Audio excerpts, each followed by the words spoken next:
Hey, c'est Jade et dans cette vidéo, je vais t'expliquer comment résoudre les équations du type z puissance n égale w, où z est l'inconnu, w sera connu, et w et z doivent appartenir au nombre complexe, et n un entier naturel non nul. Donc la méthode, c'est la méthode suivante. Je vais passer le z, je vais l'écrire comme module de z fois ei θ, où θ c'est l'argument de z. W, je vais l'écrire rei phi, où phi c'est l'argument de w. Je réécris l'égalité, je remplace, et ici je vais développer le n. Donc je le développe sur le module de z et aussi sur le ei θ. Donc ça fait ein θ, et puis ici je ne change rien. Ainsi, on a l'égalité suivante, donc cette égalité-là, et il faut se rappeler que deux nombres complexes sont égaux si le module et l'argument sont identiques. Donc je vais avoir la partie bleue ici, qui est égale à la partie bleue à droite, de même pour la partie en orange qui représente l'argument. Donc je me retrouve avec un système, module de z puissance n égale à r, et nθ égale à phi plus 2 capi, donc je rajoute 2 capi parce que c'est à un tour près.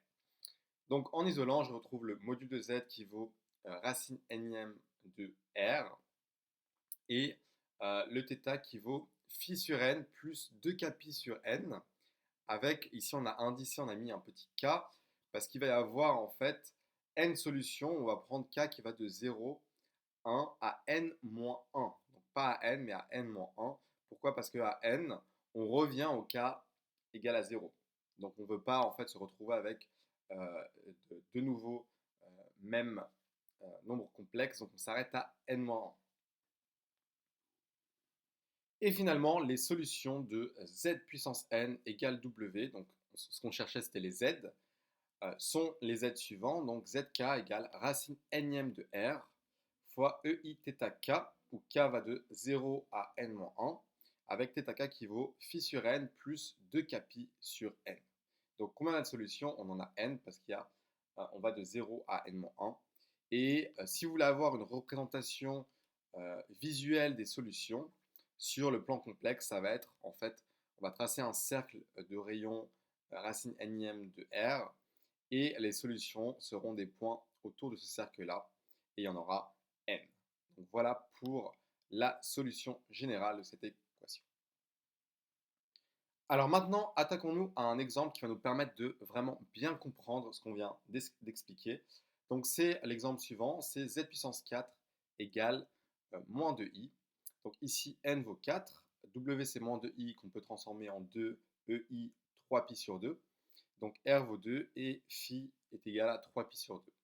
Comme on sait que les solutions sont de cette formule-là, on va appliquer cette formule-là avec les données suivantes, et on se retrouve avec zk égale racine quatrième de 2 ei 3pi sur 8 plus 2 capi sur 4, k allant de 0 à n-1, mais n valant 4, ça fait 3. Donc k va de 0 à 3.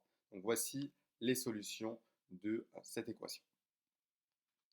Et maintenant, si on veut représenter les solutions de cette équation, donc j'ai remis ici, ici j'ai simplifié, donc ça fait k pi sur 2.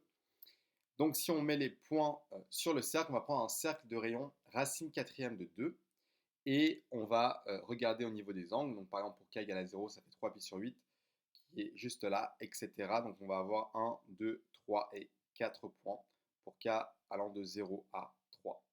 Donc voilà pour la représentation des solutions de cet exemple, et ceci achève cette vidéo. Si vous avez aimé cette vidéo, n'hésitez pas à liker, et on se voit très bientôt pour une nouvelle vidéo.